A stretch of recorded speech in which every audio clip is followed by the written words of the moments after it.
इस वीडियो में आप सभी को दोस्तों बताने वाला हूँ रामधारी सिंह जी का जीवन परिचय। दोस्तों आप YouTube पे बहुत सारे ऐसे वीडियो देखे होंगे जिनमें आप सभी रामधारी सिंह का जीवन परिचय बताया गया होगा। तो दोस्तों मैं इस वीडियो में आप सभी को बताने वाला हूँ पूरा रामधारी सिंह का जीवन परिचय। अगर यह वीडियो दोस्तों पूरा देख लेते हैं तो मैं गारंटी लेता हूँ आपको पूरा जीवन परिचय याद हो जाएगा। रामधारी सिंह जी का जीवन परिचय अगर दोस्तों देखते हैं, इस वीडियो को ध्यान से सुनते हैं, पता चल मैं यह वीडियो आपको बना रहा हूं और आप सुन नहीं रहे, कुछ और सोच रहे तो दोस्तों नहीं याद होगा। दोस्तों वीडियो पर ध्यान दीजिए और मेरे वॉइस पर मैं क्या बोल रहा हूं उसको देखिए और सुनिए। तो दोस्तों देख सकते हैं हमारे पास ये पेपर है, इसमें आपको अपने बोर्ड एग्जाम में ऐसे मिलेगा, वो 3 नंबर का रहेगा। दोस्तों आपको पूछेगा निम्नलिखित में से किसी एक लेखक का जीवन परिचय दीजिए, उसकी किसी एक रचना का नाम लिखिए। मतलब 3 ठू रहेगा, उसमें से आपको 1 ठू लिखना होगा। देख सकते हैं रामधारी सिंह जी का जीवन परिचय आया है और आचार्य रामचंद्र शुक्ल का, जयप्रकाश भारती का। दोस्तों इन दोनों का और फिर से वीडियो बनाऊंगा दूसरे वाले में, इसमें बताने वाला हूँ रामधारी सिंह जी का जीवन परिचय। तो दोस्तों कितनी बार यह वीडियो कितनी बार यह प्रश्न आ चुका है आपके बोर्ड एग्जाम में 2009, 10, उसके बाद आपका ये पेपर कोड है 12, 13, 14, 15, 16, 17, 18, 19, 20, यानी कि ये सब आपका कोड है जो HA, HC, HE, ये सब दोस्तों आपको ज़्यादा ध्यान मत दीजिए। इसमें दोस्तों थोड़ा आगे बढ़ते हैं, आगे चलते हैं। इनका जो दोस्तों जन्म हुआ था 23 दिसंबर 1908 ईस्वी में हुआ था, मृत्यु 25 अप्रैल 1974 ईस्वी में हुआ था। तो जन्म कब हुआ था? 23 दिसंबर, यानी कि दोस्तों 25 तारीख को आपका जो सेंटा क्लॉज का दिन होता है उसके 2 दिन पहले ही हुआ था। 23 दिसंबर यानी कि 1908 में जन्म हुआ था, 25 अप्रैल 1974 में इनका मृत्यु हो गया था। कितने तारीख को? 25 अप्रैल 1974। ये दोस्तों सन याद कीजिए, बहुत ही जरूरी है। तारीख इधर उधर हो जाएगा तो चलेगा, लेकिन ये इधर उधर नहीं होना चाहिए। 1908 में जन्म हुआ था, 1974 ईस्वी में मृत्यु हुआ था। अब जन्म स्थान इनका था बिहार के मुंगेर जिले में। अब शिक्षा है BA, इन्होंने जो है भागलपुर से विश्वविद्यालय द्वारा DLAT की सम्मानित उपाधि से विभूषित किया गया था। अब ये दोस्तों कुछ रचनाएं हैं, उस पर बाद में हम फोकस करेंगे। आगे चलते हैं इनके जीवन परिचय पर, आपको याद करना कैसे। अब दोस्तों आप लोग ध्यान दीजिएगा, मैं क्या बोल रहा हूँ क्या नहीं बोल रहा हूँ उस पर ध्यान दीजिएगा और कुछ मत सोचिएगा। 100% गारंटी लेता हूँ कि आपको यह पूरा जीवन परिचय याद हो जाएगा। रामधारी सिंह जी का जो दिनकर का जन्म हुआ था बिहार में मुंगेर जिले के सिमरिया घाट नामक ग्राम में एक साधारण किसान, यानी कि इनका जो परिवार था एक साधारण किसान था। परिवार में 23 दिसंबर 1908 में हुआ था। कब हुआ था दोस्तों? 23 दिसंबर 1908 ईस्वी को रामधारी सिंह जी का जन्म हुआ था और इनका जो परिवार था साधारण सा एक किसान परिवार था।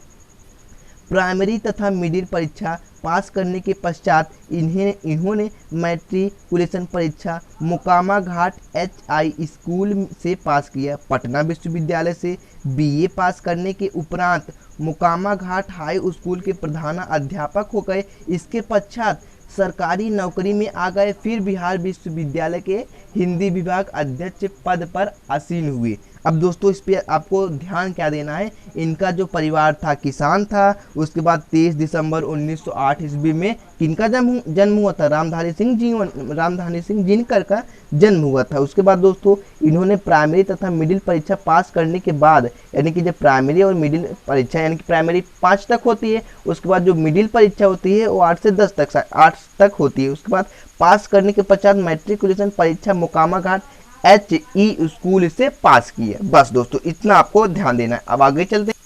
अब देखिए दोस्तों हिंदी विभाग के अध्यक्ष पद पर आसीन हुए। 1952 ईस्वी में भारतीय संसद के सदस्य निर्वाचित हुए। कुछ समय के लिए आप, यानी कि रामधारी सिंह दिनकर, समय के लिए आप भागलपुर विश्वविद्यालय के उप कुलपति भी रहे। तदनंतर भारत सरकार के गृह विभाग में हिंदी सलाहकार के रूप में हिंदी की सेवा की। 1973 ईस्वी में इन्हें भारतीय ज्ञान पीठ द्वारा इनको उर्वशी नामक, यानी कि एक इनकी काव्य है उर्वशी नामक काव्य पर 1 लाख रुपए का इनाम भी दिया गया। ज्ञान पीठ पुरस्कार प्राप्त हुआ। भागलपुर विश्वविद्यालय द्वारा इन्हें D.Litt के सम्मानित उपाधि से विभूषित किया गया था। 1959 ईस्वी में भारत सरकार ने इन्हें पद्म विभूषण की उपाधि से अलंकृत किया।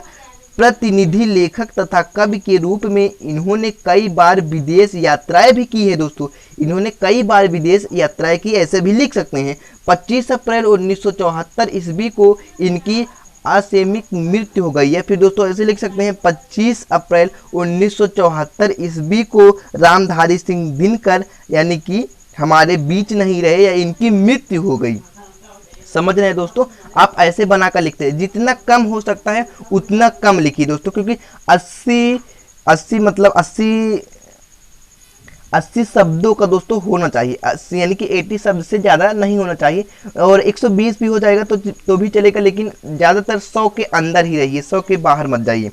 आप ऐसा लिख दीजिएगा, इनका जो जन्म हुआ था यानी कि रामधारी सिंह जी का जन्म जब हुआ था 1908 ईस्वी को इनका जन्म हुआ था, 1974 ईस्वी में इनका मृत्यु हुआ था। ये सब याद कर लीजिए, ठीक है। और इनका जो परिवार था साधारण सा एक किसान था। एक बार दोस्तों रिपीट करते हैं, इनका जो परिवार था साधारण किसान था। रामधारी सिंह दिनकर का जन्म बिहार के मुंगेर जिले सिमरिया घाट नामक ग्राम में एक साधारण किसान परिवार में हुआ। कहाँ हुआ था? बिहार के मुंगेर जिले में। अब इनका जन्म कब हुआ था? 23 दिसंबर 1908 ईस्वी में, यानी कि 25 दिसंबर को सेंटा क्लॉज यानी कि क्रिसमस डे होता है, उसके 2 दिन पहले ही 23 दिसंबर 1908 ईस्वी को रामधारी सिंह का जन्म हुआ था। उसके बाद दोस्तों इन्होंने प्राइमरी तथा मिडिल परीक्षा पास करने के उपरांत मैट्रिकुलेशन परीक्षा मोकामा घाट HE से स्कूल पास किए। पटना विश्वविद्यालय से BA पास करने के उपरांत में मोकामा घाट हाई स्कूल प्रधाना अध्यापक हो गए दोस्तों, यानी कि प्रधाना अध्यापक हो गए दोस्तों। और उसके बाद दोस्तों यहाँ पे फिर से ले लेते हैं 1973 ईस्वी में इन्होंने भारतीय ज्ञान पीठ द्वारा इनको उर्वशी नामक पर एक कविता, दोस्तों इनकी जो काव्य है उन पे दोस्तों जो जितना इनाम मिला है वो लिख दीजिएगा बस, और एक कितना पढ़े हैं इतना लिखना है बस दोस्तों। इनका जन्म और मृत्यु दोस्तों एकदम अच्छे से आपको याद होना चाहिए। 1908 ईस्वी में इनका जन्म हुआ था, 1974 ईस्वी में मृत्यु हुआ था। कब हुआ था जन्म भाई? 1908 ईस्वी में। मृत्यु कब हुआ था? 1974 ईस्वी में। अब दोस्तों मैं यह समझ लूँ कि आपको याद हो गया इनका जन्म मृत्यु, थोड़ा बहुत तो याद ही होगा। रचनाएं पर चलते हैं। दिनकर जी ने गद्य तथा पद दोनों में ही लिखा है। इनकी प्रमुख रचनाएं क्या है दोस्तों? यहाँ पे सांस्कृतिक रचना, संस्कृत के 4 अध्याय इनका ही है। उसके बाद हमारी संस्कृतता एकता, उसके बाद बच्चों के लिए कविता कौन सी? मिर्च का मजा, चित्तौड़ का सका, धूप छाँव। ऐसा नहीं दोस्तों, आप लिख दीजिएगा रचनाएं। दोस्तों एक वीडियो में बनाऊंगा, उसमें आपको बताऊंगा कि कैसे लिखा जाता है जीवन परिचय, तो उसमें आपको बता दूंगा कैसे लिखना है। रचनाएं बड़ी बड़ी हेडिंग में ब्लैक पेन से लिख के उसके बाद उसमें लिख दीजिएगा मिर्च का मजा, चित्तौड़ का साका, धूप का छाव और संस्कृत के 4 अध्याय। उसके बाद पड़भंग, कुरुक्षेत्र, रश्मि, उर्वशी, जो आपको याद हो बस दोस्तों इतना ही करना है और आपको एग्जामिनर पूरे के पूरे 3 नंबर देगा। अब वीडियो पसंद आई तो एक लाइक जरूर कीजिए, चैनल को सब्सक्राइब नहीं किया तो प्लीज यार चैनल को सब्सक्राइब जरूर कर लीजिए। अब दोस्तों बताइए जन्म कब हुआ था? 1908 ईस्वी में, और मृत्यु कब हुआ था? 1974 ईस्वी में। नेक्स्ट वीडियो में आप सभी को बताने वाला हूँ कि जीवन परिचय कैसे लिखा जाता है। आप अपने बोर्ड एग्जाम में 3 नंबर पूरा कैसे प्राप्त कर सकते हैं जीवन परिचय लिखकर। बाय बाय दोस्तों, इस वीडियो में बस